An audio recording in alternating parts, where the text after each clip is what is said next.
I, Donald John Trump, do solemnly swear that I will faithfully execute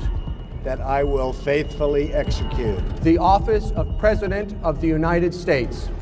অবশেষে সূচনা হলো Donald ট্রাম্পের শাসনামলের 2.0 অধ্যায়।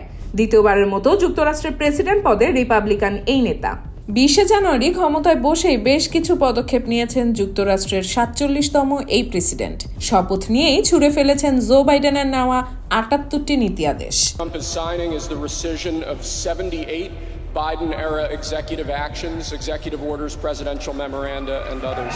একের পর এক নতুন নীতি আদেশে স্বাক্ষর দিয়ে যেন বিশ্বকে বললেন, আমি আবারও আসছি, নতুন ইতিহাস গড়ব। অভিবাসন ব্যবস্থা বাতিল, প্যারিসের সাথে জলবায়ু চুক্তি বাতিল সহ বেশ কিছু নীতি আদেশে স্বাক্ষর করেন এই খ্যাপাটের রাষ্ট্রনায়ক।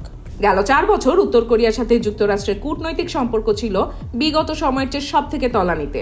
অথচ প্রেসিডেন্ট পদের শপথ নিয়েই ট্রাম্প এক ভার্চুয়াল মিটিংয়ে দক্ষিণ কোরিয়া অবস্থানরত আমেরিকান সদস্যদের কাছে জিজ্ঞেস করলেন, কিম এখন কেমন আছে।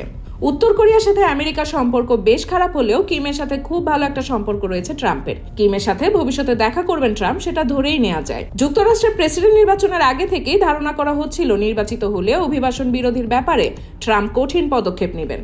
ঘটল ঠিক তাই। প্রথম দিনই অভিবাসী শরণার্থীদের বিরুদ্ধে কঠোর অবস্থানে গেল যুক্তরাষ্ট্র সরকার। ডোনাল্ড ট্রাম্পের অভিবাসন বিরোধী কঠোর পদক্ষেপে দেশটিতে শরণার্থী হিসেবে থাকার অনুমতি বাতিল হয়ে গেছে অনেকের। সেই সাথে জন্মসূত্রে নাগরিকত্ব আইন বাতিল করে দিয়েছে ডোনাল্ড ট্রাম্প। আর এরই ফলে বাংলাদেশের জন্য আসতে পারে বড় ধরনের এক ধাক্কা। রিসেন্টলি এক রিপোর্ট থেকে জানা যায়, গত 3 মাসে যুক্তরাষ্ট্র থেকে সবচেয়ে বেশি রেমিটেন্স এসেছে বাংলাদেশে, যা এত বছর ধরে সংযুক্ত আরব আমিরাতে দখলে ছিল। তৃতীয় লিঙ্গের ব্যাপারেও কঠোর অবস্থানে গেছে নবনির্বাচিত এই সরকার। এ ব্যাপারে ট্রাম্প বলেন, এখন থেকে যুক্তরাষ্ট্রের সরকারের আনুষ্ঠানিক নীতি হবে, এখানে শুধুমাত্র 2 লিঙ্গের মানুষ আছেন, নারী ও পুরুষ। তবে প্রথম দিনে সবচেয়ে বড় চমক ছিল জাতিসংঘের বিশেষ সংস্থা বিশ্ব স্বাস্থ্য সংস্থা WBH থেকে যুক্তরাষ্ট্রের নাম প্রত্যাহারের ব্যাপারে ট্রাম্পের স্বাক্ষর। So we paid $500 million to World Health when I was here, and I terminated it. পররাষ্ট্র ও কূটনৈতিক ব্যাপারেও হুঁশিয়ারি বার্তা দিয়েছেন ট্রাম্প। তিনি বলেন, আমেরিকান সামরিক বাহিনীকে পৃথিবীর সবথেকে শক্তিশালী বাহিনী হিসেবে গড়ে তুলব। আমাদের একমাত্র লক্ষ্য আমেরিকার শত্রুদের পরাজিত করা। আমরা পরাজিত হব না, অপমানিত হব না, আমরা শুধু জিতব এবং জিতব। ট্রাম্পের সরকার গঠনে প্রধান আকর্ষণ ছিল কে হতে যাচ্ছেন আমেরিকার পররাষ্ট্রমন্ত্রী। যুক্তরাষ্ট্রের পররাষ্ট্রমন্ত্রী হিসেবে চূড়ান্তভাবে নির্বাচিত হয়েছেন ইসরায়েলের ঘোর সমর্থক হিসেবে পরিচিত মার্কো রুবিও।